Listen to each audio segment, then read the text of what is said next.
Alô, amigos, bem-vindos ao Gente que Fala, ao vivo de meio-dia a 1 pela Rádio Trianon, AM 740 São Paulo, Rádio Universal, AM 810 Santos e AltV, www.altv.com.br, com reapresentação às 6 horas da tarde. Nosso site, www.gentequefala.com.br, nossa página Facebook/Programa Gente que Fala, o Twitter, @Gente que Fala M, o WhatsApp é São Paulo 11 974012235, telefone à sua disposição, 11 também São Paulo 5052-6622. Participando desta edição de Gente que Fala, vereador Ari Friedenbach, que é filiado ao PROS. Prazer tê-lo aqui, vereador. É sempre um prazer estar aqui nesse programa, sempre com uma mesa muito interessante. A gente sempre aprende muito aqui nesse programa. Você é filiado ao PROS? Sim. Decifra o PROS para mim, por favor. Eu sou presidente municipal do Partido Republicano da Ordem Social. Agradeço. Eu vou insistir Imagina, sempre. insista, é bom, eu tenho importante. que escrever antes. Também conosco o Procurador de Justiça, João Antônio Garreta Prates, Ministério Público do Estado de São Paulo. Garreta, prazer tê-lo aqui. É um prazer estar aqui ao lado de pessoas tão importantes, tendo a oportunidade pela primeira vez de participar de um programa apresentado pelo Zancopé, que eu conhecia tanto de voz e também de vídeo, mas agora estou tendo a oportunidade de conhecer pessoalmente. Essa bancada ilustre, com jornalistas e vereadores. Eu vou sofrer bastante aqui, já vi tudo. Agradeço a você. Jornalista, radialista Reinaldo Castilho Tavares, autor do livro Histórias que o Rádio Não Contou. Reinaldo, que bom tê-lo aqui. A satisfação é minha e, acredite, a oportunidade veio realmente num momento muito importante, porque o programa é transmitido pela Rádio Cacique em Santos. E no próximo dia 27 agora, nós pretendemos lançar o livro no Instituto Histórico e Geográfico de Santos, na Praça de Santos. O livro ainda não foi lançado em lugar algum, a não ser São Paulo.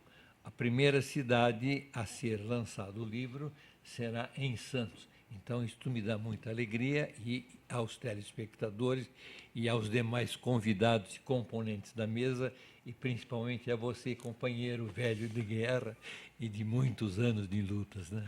Tem uma história que você acabou de ouvir que eu acho que não está nem no seu livro aí. Vereador por São Caetano do Sul, vereador Éder Xavier da Trombeta.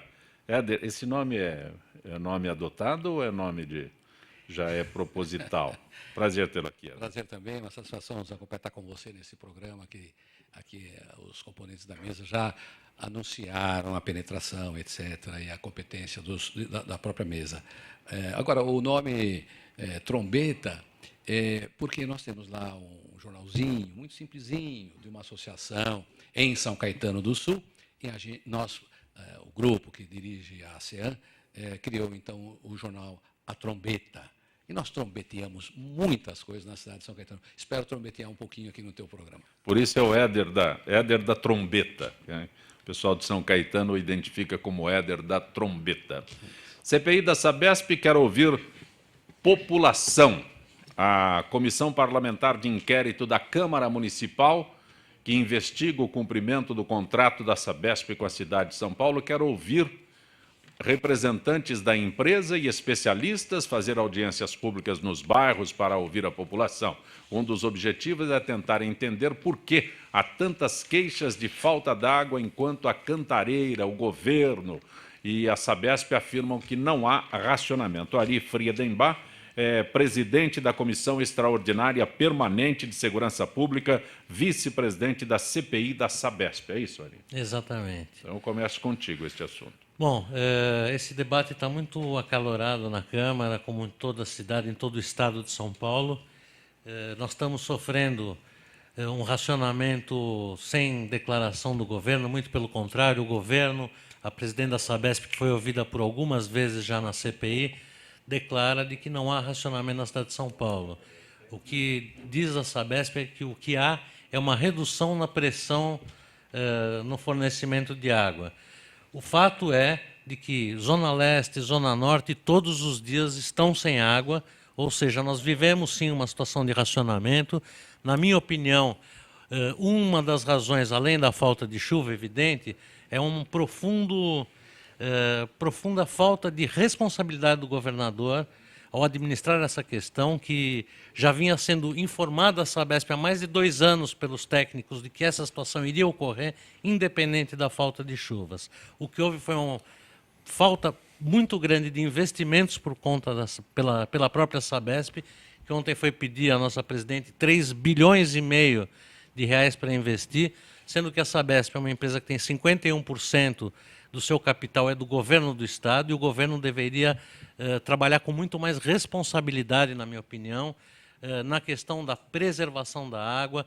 Houve uma falta de oportunismo de se desenvolver um trabalho, de oportunidade, aliás, não oportunismo, de oportunidade de se desenvolver um trabalho de conscientização de que a água deve ser preservada, deve ser cuidada com mais responsabilidade. Se a Sabesp é estadual, por que a Câmara Municipal é que sai nessa luta? Porque há um contrato de fornecimento de água com o município de São Paulo, e é isso que está sendo, é o foco dessa CPI, é como está sendo tratado esse contrato, como ele foi estabelecido, todas as bases desse contrato.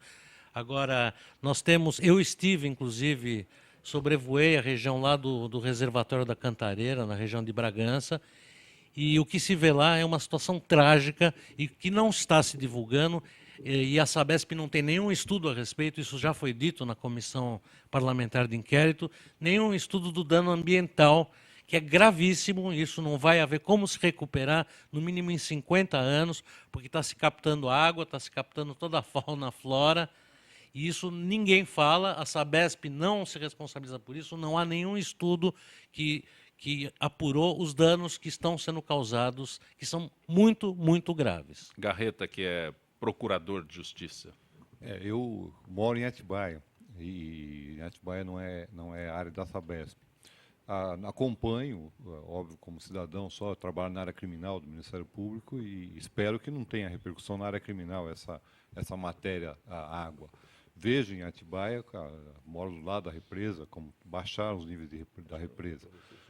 O contrato com a Prefeitura de São Paulo, que está sendo apurado pela Câmara, eu não tenho nem conhecimento. E como cidadão de Atibaia, e Atibaia eu saio, por enquanto nós não temos problema de falta de água.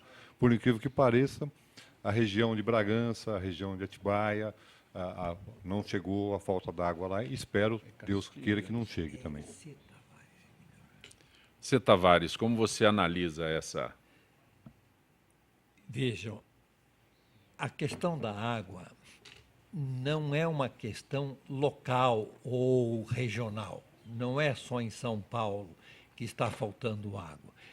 Acredito eu que com o término das eleições houve muita polêmica, houve muita discussão, houve conflitos e, naturalmente, a água entrou na pauta. Mas não é um problema, porque, veja bem, é um problema que depende muito mais da natureza do que dos equipamentos que existem, porque se não existissem os equipamentos, bom, aí está certo, mas existem os equipamentos, todos eles preparados e naturalmente, para fazerem funcionar e que a água venha. Mas o que falta, principalmente, é a chuva. A chuva não veio este ano e pelo visto, o aquecimento global está complicando cada vez mais, e não é só no Brasil, não é só em São Paulo. Em outros países, nos Estados Unidos, na Europa, está acontecendo a mesma coisa. Agora, naturalmente, existem outros tipos de equipamentos, e quanto ao empréstimo que o governador solicitou ontem, me parece que é para a construção de novos equipamentos de prevenção, não ainda para a utilização da água, porque ele está se valendo de outros recursos. Essa é a minha opinião. Eu queria complementar também uma informação bastante importante. Assim, isso é absolutamente comprovado, que eu vou falar. Nós temos uma perda de quase 40% na distribuição de água. O governo diz que perde 30% a distribuição da É, água. exato. Antes Que é dela um- chegar no destino, Seja já chega 30, com seja 40, que menos. seja 30. Não, não sou advogado Não, do não. governo. Estou colocando... Se for 30, também é um absurdo. Quer dizer, imagina uma cidade como São Paulo perder 30% da água que é distribuída. A rede da Sabesp parece uma peneira, na verdade. Não são canos de distribuição, encanamentos de distribuição de água. É uma verdadeira peneira. Água de reuso Não existe no Brasil aqui. é uma coisa Não existe, inexistente. não existe. Países mais desenvolvidos, por exemplo, eu estive com alguns vereadores no ano passado visitando Israel e uma das coisas que nós visitamos foi a questão da água, como é que eles lidam com água num país que é desértico e que não falta água nunca. A reutilização, a água de reuso lá chega a 80%. Não existe praticamente nenhuma perda na distribuição de água. Sistemas de captação de outras fontes, de outras nascentes, não houve investimento nisso. Quer dizer, muitas obras que teriam minimizado o problema da falta de chuva não foram feitas. Então, eu acho que há uma profunda irresponsabilidade. Encerrando, a presidente da Sabesp mesmo declarou de que foi proibido se falar em racionamento, em escassez de água durante toda a campanha. Quer dizer, a gente... neurolinguística. então há um problema gravíssimo de administração, político e de investimento. Eu acho que o nosso problema vai muito além disso, né? Eu queria lembrar que o Brasil, menos de metade da população do Brasil tem rede de esgoto tratada. Menos da metade. Então, quando se brinca, nós estamos brincando assim, agora apareceu o problema da água. Mas é óbvio que um país que não tem esgoto não vai ter água. Isso então é muito sério o problema e felizmente está aparecendo, porque o esgoto vai aparecer. Nós temos um problema de saúde pública no Brasil enorme, decorrendo da falta de esgoto e por enquanto ninguém fala, só se fala no ebola que está lá na África, né? Parece que o nosso problema é o ebola, os aeroportos aqui com estrutura contra o ebola. Enquanto isso, do lado do aeroporto está o esgoto a céu aberto e a população sendo contaminada com o esgoto. O vereador Éder Xavier é de São Caetano. São Caetano não tem esse problema, vereador? Não, São Caetano tem muitos problemas. Um desses também é que Estou falando da água, da água. Compra tem muitos problemas, mas tem também... A água, tem vereador. Muito problema. Esse IDH é um problema também para São Caetano, uma cidade rica que não é bem assim. Mas o problema da água que nós estamos tratando São Caetano compra água da Sabesp e não está tendo racionamento. São Caetano, pelo menos, não está tendo isso neste momento. Nós estamos lá perto da Billings, a Billings já foi assim, já foi assada para trazer água para a região, etc. Mas o Reinaldo Tavares, ele fez uma sustentação a respeito das intempéries do momento e tal. E tem um livro interessante que eu gostaria de ter, que é História que o Rádio Não Contou. Algumas coisas não estão sendo contadas nessa história da água. E o bombeiro, Zancopé, usa a água para apagar fogo. E governo não pode ser bombeiro. Não pode acontecer o problema e depois correr todos os secretários para ir solucionar, como que está acontecendo no Estado de São Paulo. Todos os secretários estão envolvidos, ou seja politicamente para não anunciar, ou seja isto ou aquilo, mas todos estão correndo como se fossem bombeiro com água para apagar o problema da água. Mas o problema da água vem há muito, muito tempo. As intempéries já aconteceram e, no meu ponto de vista, o governo tem que andar na frente dos problemas, criar soluções a longo prazo. Isto não aconteceu. É evidente que não é só deste governo. Isso não aconteceu no estado de São Paulo. As intempéries é um detalhe, mas a falta de visão futura ou de se programar, não para resolver problemas que acontecem no dia a dia, isso não aconteceu em São Paulo. É triste. O Ministério Público cobra a redução da retirada de água do Alto Tietê. O Ministério Público está movendo ação civil pública ambiental pedindo a redução imediata do volume de água retirado do sistema Alto Tietê pela Sabesp. Manancial está operando com menos de 7% da capacidade, pois está suprindo regiões que antes recebiam água do Cantareira. O Ministério Público de São Paulo cobra soluções para a falta d'água em Itu, cidade que mais vem sofrendo com o desvio dos sistemas. Garreta, você já disse que não é bem a tua área, não é a tua área, mas... não é bem a minha quando área. Quando cita Ministério Público, a gente... E mais do que isso... E o pior, ele não quer que a coisa vire para o criminal, mas não. Eu sou um advogado de 30 anos, doutor. Se a coisa continuar do jeito que está, é bem possível que resvale para lá, viu? O fato é que também, mesmo que fosse a minha área, eu trabalhei na área ambiental quando fui membro do Conselho Superior do Ministério Público, tenho alguma noção. Só que, até por uma questão ética, não vou me posicionar com relação à ação civil pública. O que eu quero dizer é que é o complicado, é a história do lençol. né, a gente vê, assim, vou dar um exemplo parecido, problema de presídio. Ninguém quer presídio na sua cidade. Então, o promotor daqui entra com ação para não ser aqui ou de lá. Eu acredito, não sei. Aí vai o prefeito, recebe uma verba do governo e Isso autoriza. é complicado, é bem complicado. Então, Funciona o assim. problema da água é parecido, é um cobertor oculto. Aqui não tira daqui, mas e aqui, como é que eu vou colocar? Garreta, eu vou... A situação é difícil. Desculpe... Eu não detesto ficar em cima do muro, mas aqui eu vou ficar. Desculpe interrompê-lo, mas ontem foi exibida na televisão uma entrevista feita com a presidente em fevereiro. Então, em fevereiro, ela dizia que colocava recursos emergenciais à disposição do governo do Estado de São Paulo, mas o governador Alckmin não aceitou. Aí, ontem, marcaram reuniões para discutir. Nesse caso, obras emergenciais, eu estou querendo entender onde é que o termo pode ser aplicado numa situação dessa. Então, olha, pode fazer aí a obra que é emergencial, dispensa a licitação. No Brasil, quando fala dispensa de licitação... Eu falo, meu bem Deus por aí. do céu. Agora, emergencial, se de fevereiro foi oferecido e não foi feito até hoje na condição nada, E não era eu emergencial. repito, Me há parece mais de óbvio, 2 né? anos os técnicos da Sabesp estão informando que essa situação iria ocorrer. Quer dizer, de emergencial não tem nada. Agora, só para explicar para o ouvinte que emergencial implica em dispensa de licitação. Não vejo nessa situação nada de emergencial. Né? Não vejo por que dispensar a licitação. As obras, e inclusive essas próximas obras que estão sendo pedidas por São Paulo, seriam de futuro, não tem nada de emergencial. E repito, se fosse emergencial e foi oferecido em fevereiro, nós estamos em novembro, não aconteceu nada, não era emergencial, obviamente. Berremba, algo a acrescentar? Não, eu absolutamente concordo. Não há nada de emergencial. Tem que se trabalhar à frente, como foi colocado pelo vereador.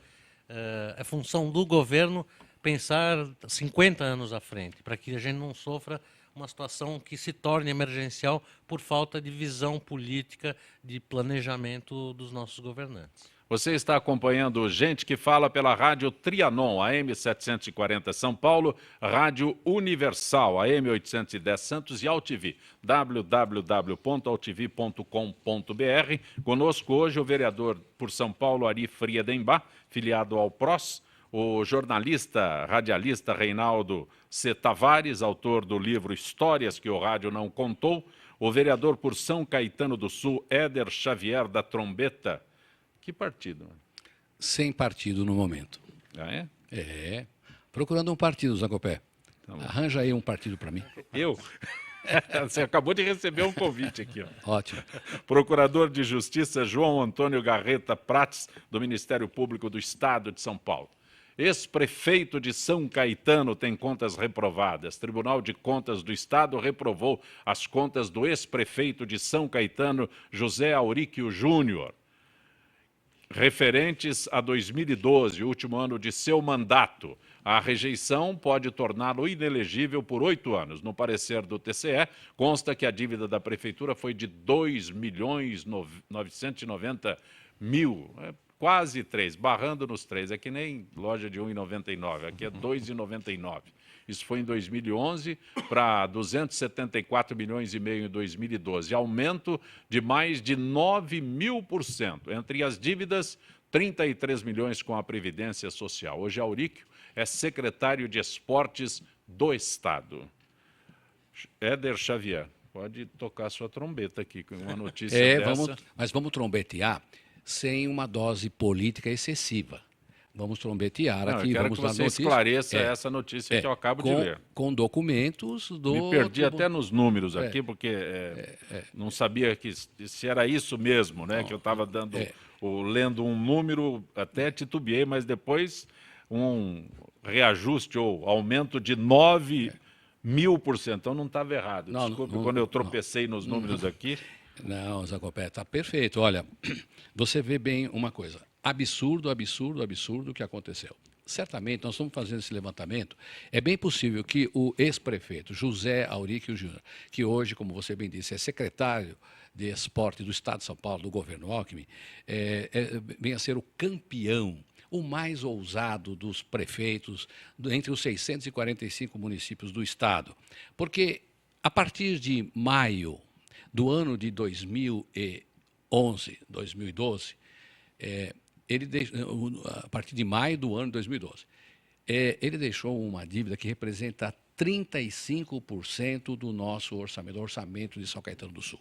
Para você ter uma ideia, o déficit orçamentário no ano 2009 foi de 0,02, quer dizer, muito longe de 1%.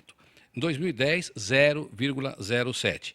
Em 2011, houve equilíbrio nas contas, não é? O restos a pagar, o balanço das contas, olha, eu, prefeito, comprei tanto, administrei tanto, deixei para restos a pagar tanto, com dinheirinho lá no banco, para cumprir a lei de responsabilidade fiscal. Entretanto, no ano de 2012, a partir de maio, quando a sinalização política de que ele deixaria o mandato, a ousadia do José Aurico Júnior foi tão alta. E por isso que eu disse, viu, Zacopé? Não é só política, é documentos aqui firmado por 3 auditores do Tribunal de Contas, relatado pelo conselheiro, que é o relator deste processo, e com o Ministério Público indicando que a Câmara Municipal de São Caetano deve reprovar isso. Reprovar estas contas. Reprovando a Câmara, ele fica inelegível pela lei durante 8 anos. Mas, então, neste ano de 2012, atingiu 35% de déficit no orçamento de São Caetano do Sul. Mas, Éder, você acabou de fazer referência, eu pergunto, e a lei de responsabilidade fiscal?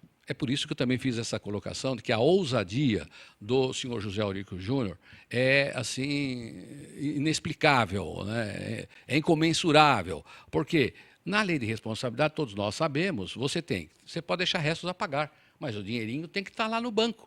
Não é possível você deixar os restos a pagar desta forma. O empenho tem que estar... O empenho que está lá. Agora, aproximadamente 300 milhões de reais. Para você ter uma ideia do que isso representa para São Caetano do Sul, é assim. Nós temos hoje, no orçamento de 2013, votado pela Câmara, de 2014, vamos votar agora a LDO, nós temos hoje 5 milhões de reais para não dá para fazer uma praça, ou algo no valor de 5 milhões. Para pagar a dívida de 300, nós precisaríamos, imagine, quantos anos? 60 anos para pagar a dívida que esse moço deixou. E a lei de responsabilidade fiscal cria dificuldades também de ordem criminal para esse tipo de situação. Então, a ousadia desse moço é descomunal. E o problema está lá para o povo. Às vezes, o prefeito vai pagar. O prefeito não tira dinheiro do bolso para pagar nada. Você deixou para o outro administrar este rombo, né, esse escândalo, e o povo vai ter que pagar isso de uma forma ou de outra. Garreta, tanto se anunciou sobre a lei de responsabilidade fiscal como a solução para todas as administrações públicas, né, no Brasil inteiro. Aí a gente nota que não é bem assim. Mas o que acontece? Eu quero saber o que acontece. Na verdade, essa lei foi um avanço, assim, talvez, em termos de legislação, tenha sido a melhor lei para o país, que gerou efeitos futuros. Mas, de um tempo para essa parte, está se começando, várias leis modificaram, sempre diminuindo a incidência mais forte da lei de responsabilidade fiscal. Eu estou tentando ler o livro, decifrando o óbvio aqui, do eminente vereador Xavier, para ver se eu consigo entender esses números. Eu não conheço os números da prefeitura e aí não tenho muitos elementos para falar. Agora, realmente, se houve a lei é bastante, ainda continua, mesmo com a lei de responsabilidade fiscal, continua bastante severa. Mas o que acontece? No caso aqui, nós temos o agente público, se eu posso assim dizer, um prefeito que ocupou o cargo e deixa lá contas pendentes. Tem um limite, tudo tem um limite. Mas o que acontece? Fiscal. Eu não sei se está dando limite, eu não posso te afirmar. Não posso imaginar que esteja dentro de algum limite. 9.000% não pode ser. Uma lei a tão prefeitura, flexível. Não, eu vou dar um exemplo assim, lógico, caricato. Mas, de repente, a prefeitura emprestou dinheiro para outra prefeitura. Então, ela tinha um superávit. E alguém assume e acaba fazendo um empréstimo. Mas então, isso tudo é documentado. Tudo isso exatamente. É comprovado. Eu não conheço a documentação ainda. É comprovado. Essa hipótese... Não sei quanto a prefeitura arrecada, quanto a prefeitura gasta. Garreta, mas o que eu pergunto, né, eu repito, a lei de responsabilidade fiscal foi anunciada como a solução para todas as administrações públicas. Aí, no caso aqui, eu quero saber o que acontece. O ex-prefeito é secretário, continua na vida pública. Por enquanto, o risco dele é ser inelegível só? Não, isso é uma questão, só que inclusive não está na lei de responsabilidade fiscal. Isso é um problema que é paralelo. Paralelo. A lei prevê uma série de sanções que eventualmente serão aplicadas.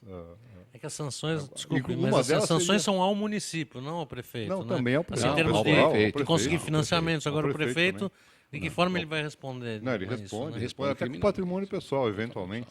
É muito difícil, patrimônio, mas né? é muito difícil. Não sei, não estou dizendo que é o caso, que realmente eu estou tentando decifrar aqui. É muito número. 9.000% é uma coisa que a minha cabeça de formada em direito não sequer consegue imaginar. Então, não sei, realmente eu não sei. Eu hoje estou virando humorista, mas eu não posso manifestar sobre alguma coisa. Reinaldo C. Castilho, você como jornalista. Bem, eu não sei se você quer que eu entre no assunto ou o assunto do livro. O livro daqui a pouquinho, nós temos mais tempo. Ok, porque é uma discussão política muito interessante, mas como jornalista, eu faria uma análise e faria até um convite. Se fizermos um retrospecto na história política do Brasil, nada mudou. Nada mudou. Em 1922, quando Arthur Bernardes era candidato à presidência da República, concorria com Nilo Peçanha,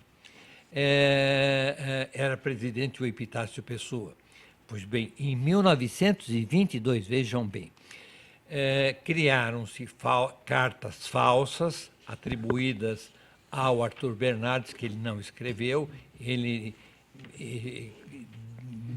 diminuindo as condições e as posições dos órgãos governamentais do Exército, da Marinha, e, no entanto, o Arthur Bernardes acabou vencendo. O Pandiacalógera, que era conselheiro do Epitácio Pessoa, chegou e disse: Excelência, se o Arthur Bernardes for eleito, não vai aguentar 24 horas no Catete, porque é a capital da República, no Rio de Janeiro.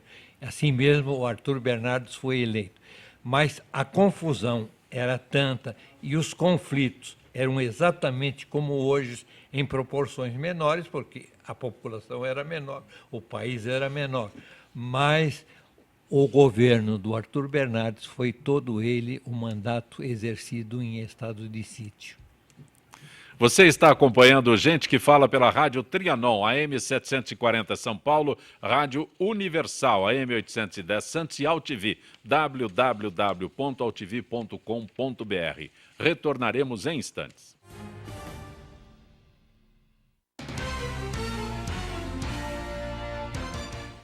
A Câmara de São Paulo convida você para debater o Orçamento 2015. Ele vai ajudar a melhorar a nossa cidade. Será a sua chance de indicar os investimentos necessários em seu bairro, como mais recursos para a saúde, transporte público, moradia e lazer. Aproveite essa oportunidade e venha para as audiências públicas. Estamos esperando por você. Participe!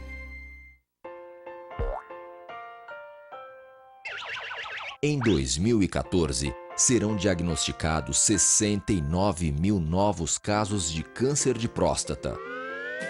Descoberta precocemente, a doença tem 90% de chance de cura. Ajude a mudar essa estatística.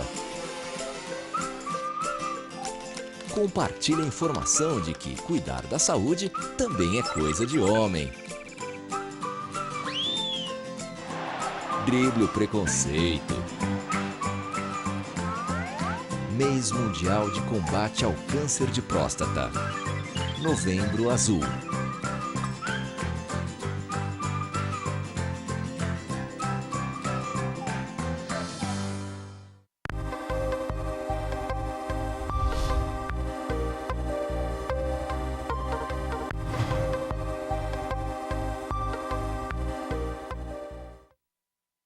Tudo tem a ver com alguma coisa. De onde vem a água que a gente bebe? Da torneira. Ih, nada a ver. Vem dos rios que nascem da mata. Sabia que a gente só respira por causa das árvores? A árvore respira? Respira. A árvore respira. E o que você tem a ver com isso? Meu ar. Minha água. Minha árvore. Meu ambiente. Mata Atlântica! SOS Mata Atlântica. Mais 25 anos.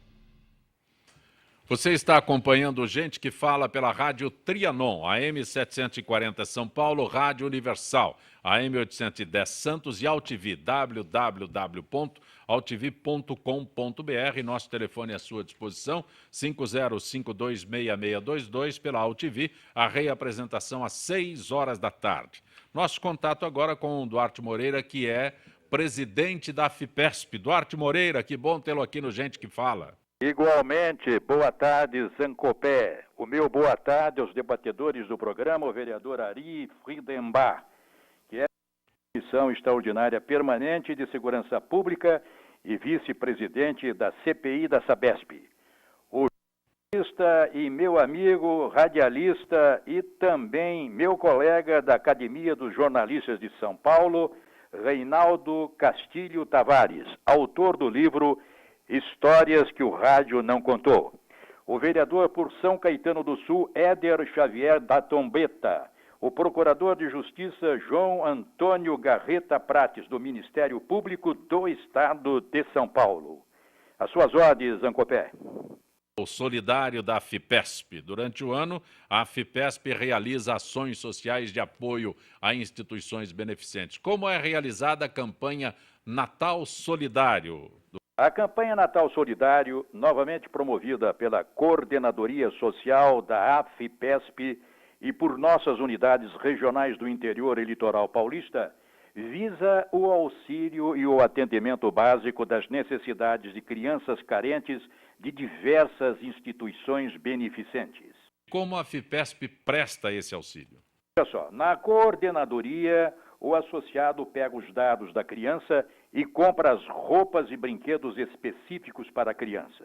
Nas 17 unidades regionais, os produtos são entregues diretamente no local e serão repassadas às instituições parceiras da associação. Moreira, até quando a campanha está disponível? A campanha será até o dia 12 de dezembro, que cai numa quarta-feira. E pedimos nesta oportunidade aos nossos associados que participem, pois a associação está realmente enganjada em trazer um Natal melhor para o maior número de crianças possíveis neste 2014. E onde o associado pode encontrar mais informações sobre essa e outras campanhas da associação? Copé, todas as informações sobre o Natal Solidário e as demais campanhas o associado encontra no site da AFIPESP, www.afipesp.org.br ou pelo telefone 0800 700, aliás, vou repetir, 0800 77 17 44 ou pessoalmente nos 18 pontos de arrecadação. Duarte Moreira, foi uma grata surpresa tê-lo aqui no nosso Gente que Fala. Espero que possa ter essa surpresa outras vezes. Um abraço, Duarte. Um abraço, Zancopé. Você está acompanhando Gente que Fala pela Rádio Trianon, AM 740 São Paulo, Rádio Universal, AM 810 Santos e AltV, www.altv.com.br, com reapresentação às 6 horas da tarde. Conosco hoje o vereador Ari Friedenbach, que é filiado ao PROS. O vereador o Ari Friedenbach é vereador em São Paulo. Em São Caetano do Sul, vereador Éder Xavier da Trombetta, procurador de Justiça João Antônio Garreta Prates, do Ministério Público do Estado de São Paulo, jornalista, radialista Reinaldo C. Tavares. Teu livro é Histórias que o Rádio Não Contou? Exatamente. É uma obra que, quando foi concebida dentro do espírito do resgate. Porque, a exemplo do que aconteceu com o avião, Santos Dumont inventou e não levou. O rádio é a mesma coisa. O crédito sempre foi dado ao físico italiano Guglielmo Marconi, quando, na realidade, não foi o Marconi o inventor do rádio, e sim um padre brasileiro nascido em Porto Alegre, padre Roberto Landel de Moura. E essa história está toda contada aqui, porque o Marconi tem uma importância muito grande no cenário, não há dúvida nenhuma, mas o Marconi é inventor da radiotelegrafia sem fio, que é uma coisa, é o código Morse. E o padre é inventor da palavra. Ele falava, não tinha alto-falante nem microfone na época, mas tinha um transmissor e uma válvula. Por intermédio dessa válvula, ele falava e a sua voz era ouvida à distância. Ele fez experiências aqui em São Paulo? Claro, fez. De onde? Ele transmitia de onde para onde? A primeira experiência no mundo de se transmitir a voz à distância foi na cidade de Campinas, isso em 1892, na cidade de Campinas. E depois repetiu em 1894 essa mesma experiência aqui do alto da Avenida Paulista para o bairro de Santana, onde ele era pároco. E, lamentavelmente, a igreja não o apoiava. Inclusive dizia o seguinte, ou você é padre ou você é cientista. As duas coisas não dá. E queriam interná-lo, é verdade? Como? Queriam interná-lo? Ele era tido como louco, como bruxo, praticante do espiritismo, porque onde é que já se viu falar aqui numa válvula, num equipamento, e ser ouvido à distância, naquela época, só podia ser louco ou então ter parte com o demônio. Então queriam interná-lo. E ele era muito perseguido, exatamente por essa razão. Mas o livro faz essa evocação, faz esse resgate e faz um resgate também dos principais radialistas que o Brasil teve desde o seu início, eu venho desde o surgimento da implantação no Brasil, porque ele não só tem o livro vem acompanhado de 2 CDs. Um CD está aqui na primeira capa. E o Deixa eu ver se eu consigo mostrar o livro aqui para o James. Posso abusar aqui? Por favor, continue. Não, então, e o segundo CD está na contracapa. E são registros sonoros. E dentro do livro tem um guia para que as pessoas possam saber o que estão ouvindo, porque os mais jovens, os estudantes, naturalmente ouvem falar em suas casas do Repórter Esso, das rainhas do rádio, das radionovelas, mas naturalmente não conheceram pela pouca idade que têm, mas são estudantes.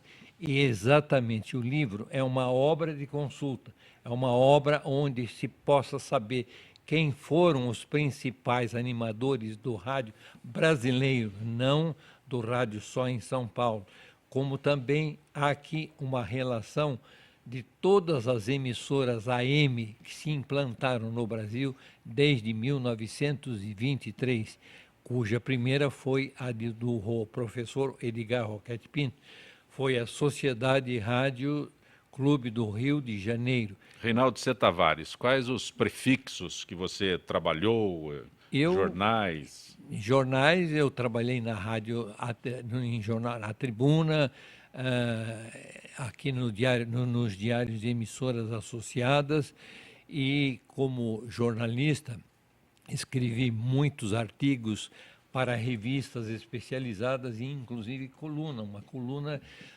no Diário da Noite ou no Diário de São Paulo, sobre análise do mercado publicitário, né? Quanto tempo você demorou para escrever esse livro? Esse ele livro é robusto, né? É robusto. Não, mas ele quantas levou páginas aqui? 667? Quase 700 páginas. E me tomou aí quase 20 anos de pesquisa, porque eu não poderia ser contestado, porque, além de jornalista, eu sou professor também, e professor na cadeira de rádio e televisão. E imagine, eu levantar numa aula, ou um aluno levantar e dizer, o senhor é um mentiroso.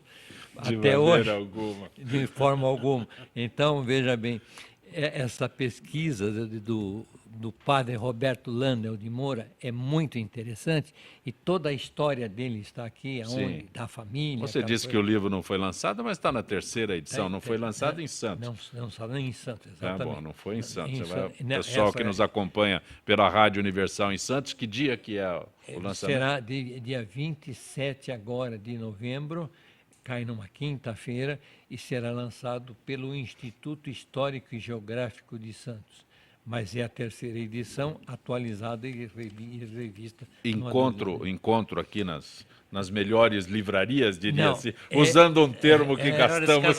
Pois é, mas esse é um detalhe que eu estava guardando para o final.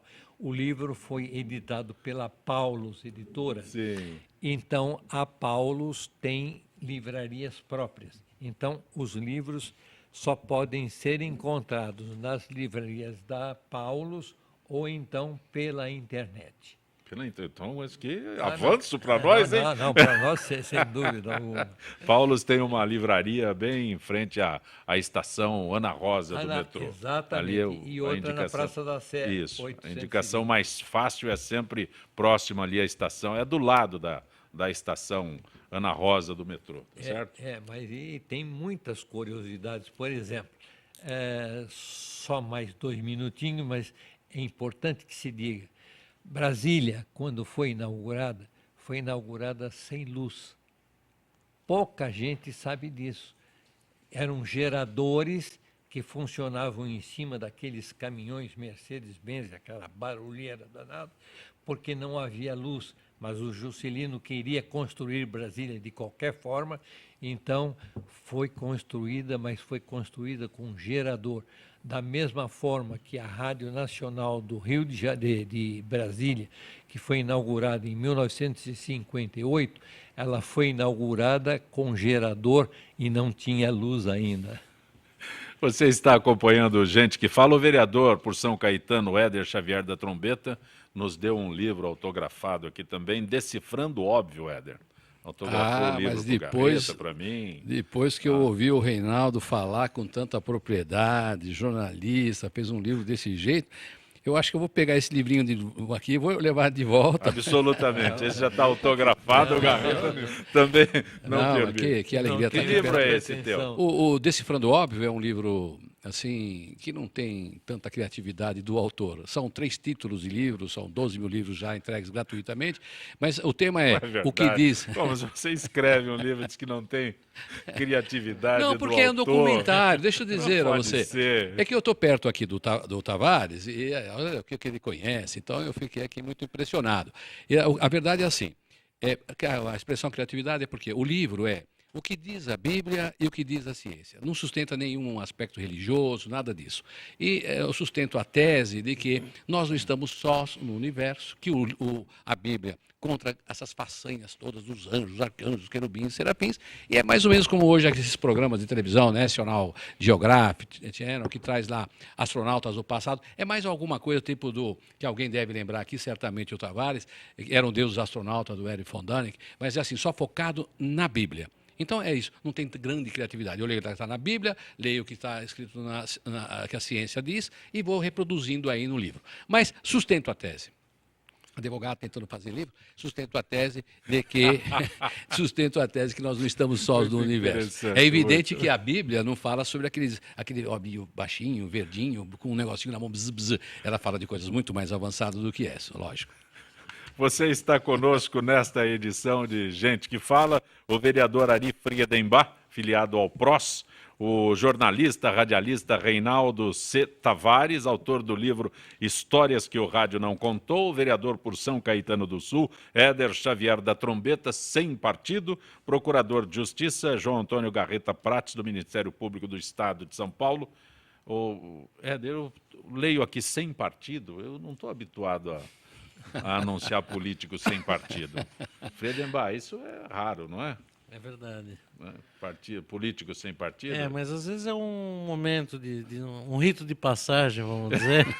Rito de passagem tem aí também no livro Decifrando o Óbvio. Passagem de um estágio para outro. Não perde uma também. Aproveitando o seu gancho da Bíblia, a Paulus acabou de lançar também uma edição, é a última edição da Bíblia Sagrada, e eles levaram 5 padres para traduzir, para poder encontrar uma linguagem que fosse de entendimento da massa popular. É um trabalho muito interessante. já que falou na Bíblia, procure conhecer este lançamento da Paulus, que é muito recente, é de agora. Vai trazer outras informações para que eu possa continuar fazendo livros.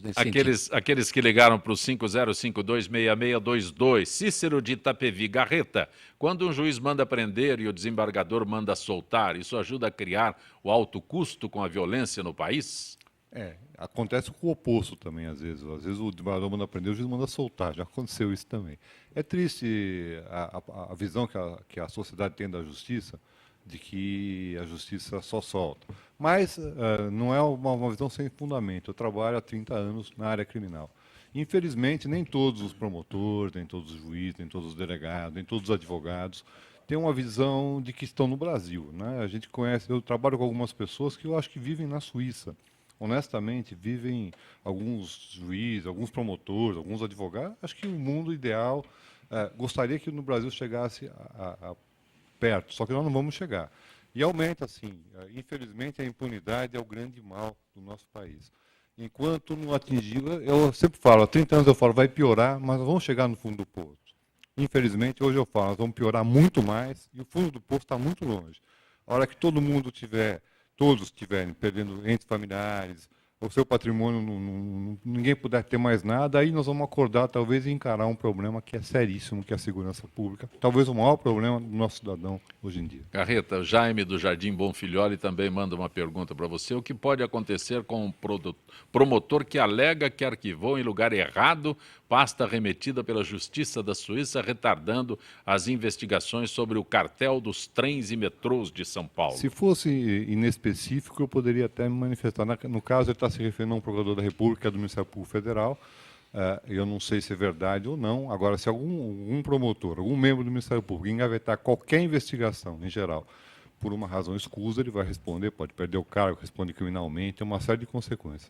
Quanto ao fato que ele está se referindo, eu ouvi na imprensa que houve esse extravio e também ouvi uma versão do Procurador da República, que não é do Ministério Público de São Paulo, mas que diz que não houve isso. Então, eu não sei onde está a verdade.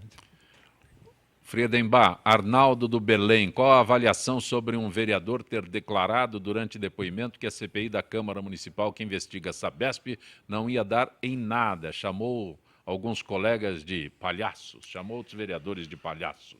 Bom, isso de fato aconteceu numa conversa quase particular, mas que o microfone estava aberto, não foi durante a CPI. Foi uma situação muito desagradável, mas que ele publicamente já pediu desculpas. Eu acho que a gente não deve ficar pisando em cima das pessoas. Pediu desculpas, está tudo bem? Não, pediu no plenário, ele pediu pessoalmente, se retratou, quer dizer, escreveu um documento também se retratando. Eu acho que assim, foi uma conversa entre amigos, e às vezes você fala mal de alguém sem querer ofender, né? Foi uma coisa particular que vazou no microfone, foi desagradável, foi dentro da Câmara, mas acho que assim, tudo que ele podia fazer para se retratar, se desculpar, foi feito. O vereador que passou por essa situação ficou muito constrangido, é uma pessoa muito correta, que faz um trabalho muito idôneo, não é do meu partido, mas é uma pessoa que eu tenho um excelente relacionamento, e acho que assim, a gente precisa dosar um pouquinho. Foi muito chato, não devia ter falado, mas tudo que ele podia fazer para se retratar já o fez, então eu acho que é um assunto encerrado. Jurandir, que bem faz para a democracia que há 20 anos e vai para 24 anos, o PSDB nomeia aqui em São Paulo o procurador-geral, que também é chefe do Ministério Público. A Rita pode responder isso daí? Posso. Na verdade, desde a Constituição de 88, o Ministério Público, a nomeação do procurador-geral é feita pelos governadores do Estado, numa lista tríplice eleita pela classe.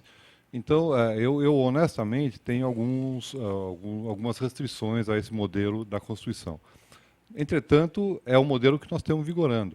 Eu acho que o ideal seria que os próprios promotores pudessem eleger diretamente o seu procurador-geral. Há também críticas nesse sentido, de que aí seria muito corporativista. Eu não sei, eu prefiro essa opção, mas a lei permite que não só em São Paulo, como em vários estados, em todos os estados da federação. Todos, né? Todos, sem exceção. E ocorreu aqui em São Paulo, não nessa última composição, na anterior, a nomeação, como ocorreu também em 2006, a nomeação daquele que não foi o mais votado. e é o atual procurador-geral, mas na reeleição ele foi o mais votado. Ou seja, a classe acolheu e achou que estava correta a indicação do governador.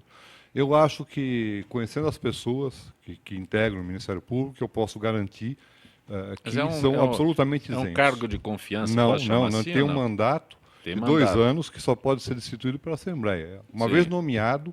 Sim. Aliás, nós ouvimos num debate presidencial a Fiz a presidenta pergunta da República de propósito, porque é tão... ela nomeou o Procurador-Geral da República e a Polícia Federal para investigar e porque ela decidiu. Ora, não é nada disso. Não, a pergunta é exatamente por isso. Não existe isso. O governador nomeou, pode até ser muitos se arrependeram da nomeação já ao longo da história, né? Porque depois o Procurador-Geral tem absoluta independência e tem um mandato fixo, ele não pode ser destituído, não é um cargo em comissão. Perfeito.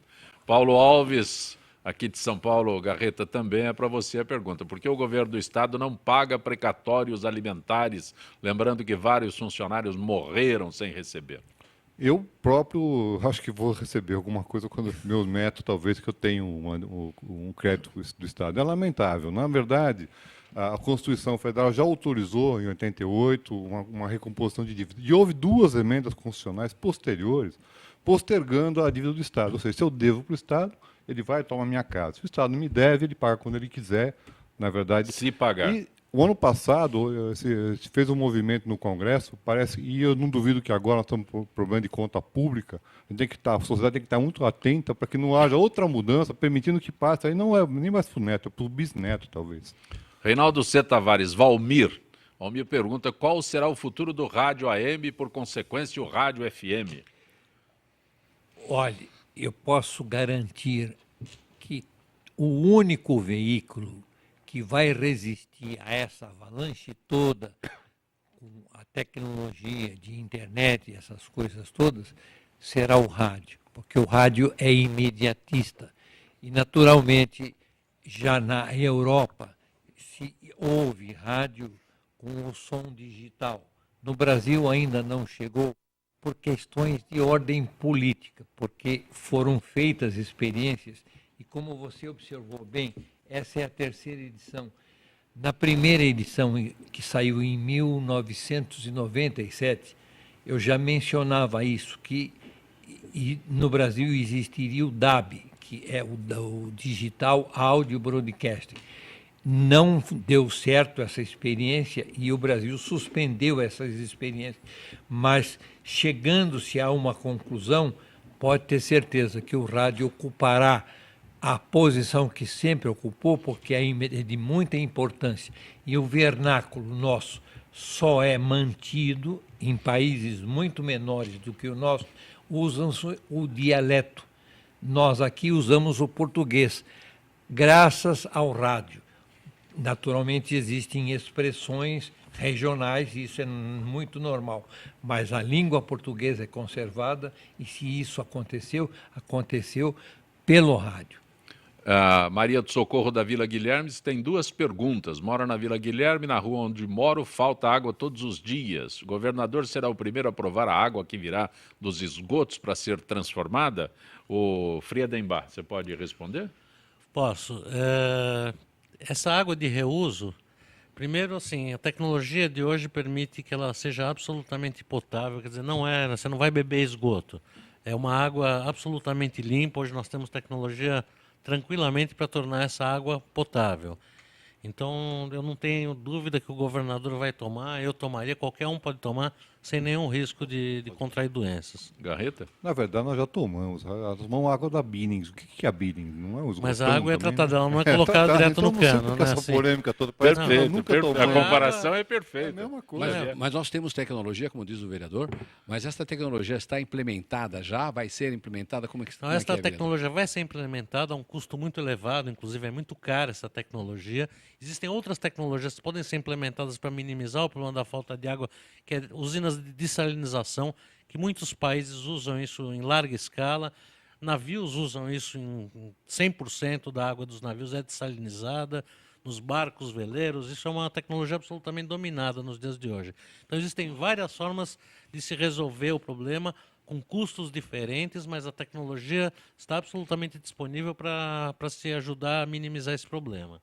O Roberto Campos, da Santa Cecília, Meu caro C. Tavares, a prova de que Santos Dumont é reconhecido como pai da aviação, que Bill Clinton esteve no Brasil, reconheceu isso no Rio de Janeiro, em aeroporto com seu nome. Nos Estados Unidos não existe nenhum aeroporto com o nome dos irmãos White. Não existe, mas se procurarem nas enciclopédias, vão encontrar sempre que os inventores do avião foram os irmãos Wright, lamentavelmente. Como é que é? Adquirir o livro e o CD, é isso? Maria do Socorro. Acho que a segunda pergunta da Maria do Socorro seria essa. Para adquirir o livro, é como eu disse, é nas lojas da editora Paulus. Aqui em São Paulo tem uma loja na Praça da Sé e outra ali na Vila Mariana. Ana Rosa, do lado da estação Ana Rosa do metrô. Bem do lado.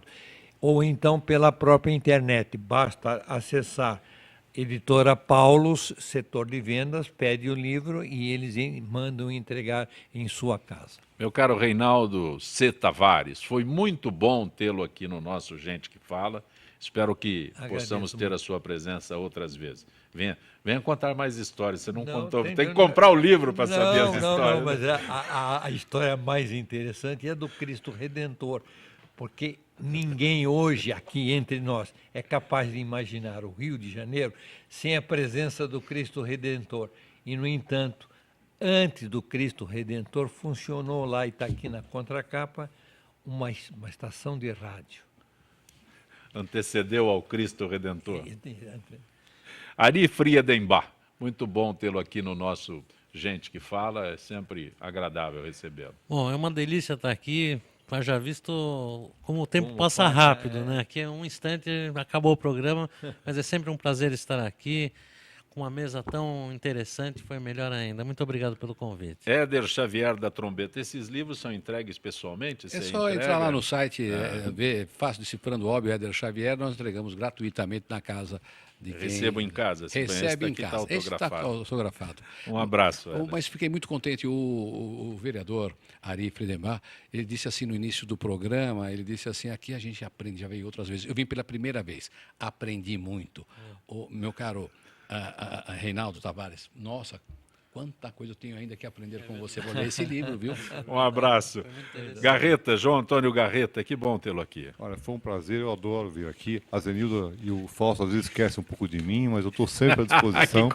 Eu cobro sempre a vinda aqui. E hoje, especialmente, eu queria só registrar, a minha mulher é promotora também, mas ela se formou em jornalista. Eu sou amigo de um grande jornalista chamado Edgar Oliveira Barros, que seguramente vocês conhecem. E eu adoro jornalismo, eu não tenho nada a ver, mas hoje eu aprendi muito e esse livro estou louco para comprar e acho que todo mundo devia conhecer, porque a história do rádio é a história do Brasil. Não, é a história do Brasil. Gente que Fala tem na direção-geral o jornalista Fausto Camunha, diretora de produção Zenilda Salvato, redação Rayala Brandão, Pedro Schiavon. Na pauta, José Carlos Sicarelli, produção cultural Ricardo Godoy. Na rádio Trianon, Neildo Neres, Cleo Rodrigues, Benê. Na direção da AltV, Alberto Luquete. Na técnica, James Eduardo, Iago Matsumoto, Célio Teixeira, Arthur Endler. Estaremos de volta amanhã, meio-dia. Na sequência, Trianon, Marcos Calazans. Grato.